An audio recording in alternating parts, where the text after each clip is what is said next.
Good morning, Power Boosters. Welcome back to the channel. My name's Kevin. Well, just got 14,000 miles on the truck and the check engine light is back on. So not at all happy about that. On the way to drop the car off at the dealer. I have no idea what it is. I'm hoping it's not the same issue having to do with the coolant in the section of exhaust that they replaced, because that would be not good with only being about 7,000 miles on the truck since they made that repair and change, that the check engine light would be back on. Many of you had suggested for me to get a code reader. I wish I had one right now. It would be nice to at least know what code this was throwing, or multiple codes if that's the case.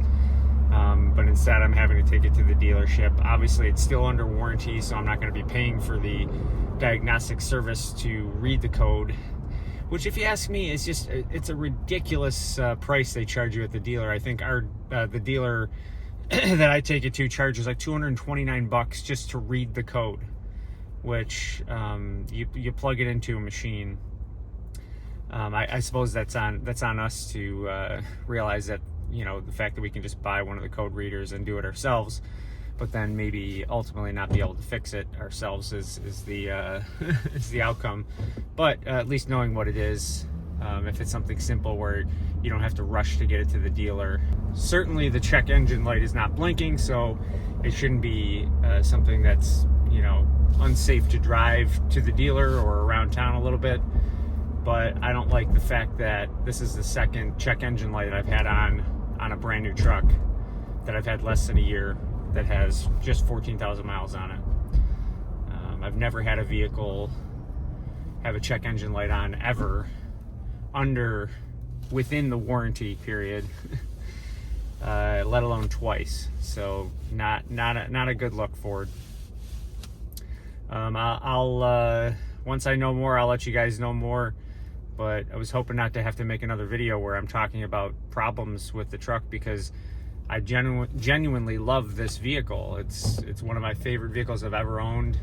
I don't want to have to consider getting rid of it because it's just giving me so many problems, but we're kind of going down that road if we keep on getting check engine lights. But we'll see. I'll check back in with you.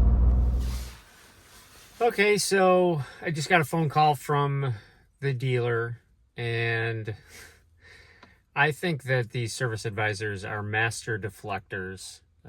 He had to call me back because he claimed he didn't have the information. So basically, I'll break it down for you. He says that I have a coolant leak and they need to order a part that won't be in until late next week to replace this section of exhaust. Well, guess what they did the first time I had a check engine light? They replaced a section of exhaust because there was a coolant leak. And the question I asked him is, I said, is this the same pipe that they replaced last time? And he said, oh, I don't know. I'll have to check. I'll let you know. Well, when he called me back, he still didn't have the answer for me. And at that point in time, I told him, I said, I need a loaner. And because I'm driving my wife's car and she needs to use it for work. And long story short, they don't have a loaner available right now, which is hugely inconvenient. I work 100% on commission as a sales rep, and I have a territory, and I go around and visit accounts and try and get right orders to make money. So if I don't have a vehicle to go around, I'm SOL when it comes to making money. So I was a little frustrated. I'm not one to really get too bent out of shape over the phone, but I was pretty adamant that I needed a loaner, and he's pretty sure that he's going to be able to get me one soon. But it puts us in kind of an inconvenient situation with, you know, having my wife's car and her needing to use it for work as well. So that's the update. I don't have my truck and won't have it for at least another week or so. But it leads me to my next thought, and my next question is, would you keep this truck if you're 14,000 miles in and the same exact thing happens that you had a check engine light on? Does that give you hope for the future, especially when you're outside of a warranty period? So I don't want to have to buy an extended warranty in this. I've never bought an extended warranty on any vehicle that I've had, and I've ridden a lot of them, 80 to 100,000 miles in.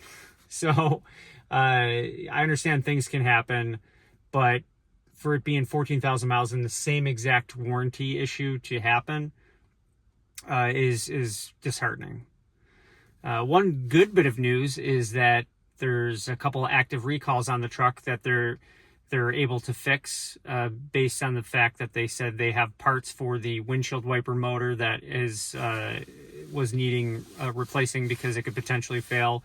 And then another one having to do with the reverse lights flashing or something like that. That was more of a software fix that I thought it might have been fixed in the recent over-the-air update, but once again, the service advisor wasn't sure. So he's either really good at deflecting or really stupid.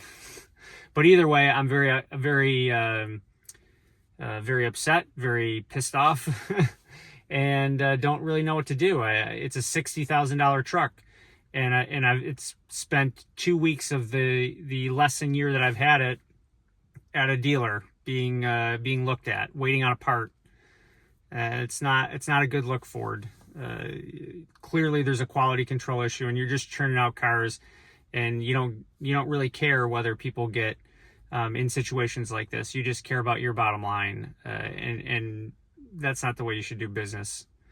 I don't know. Clearly, I'm upset about this, but that's all I've got for you guys for this week. Please like and subscribe. Who knows how much longer I'll have this truck for. If I decide to sell it as soon as I get it back, the Ford F-150 channel may be over. But put your thoughts and comments in below, and I'll see you guys in the next video.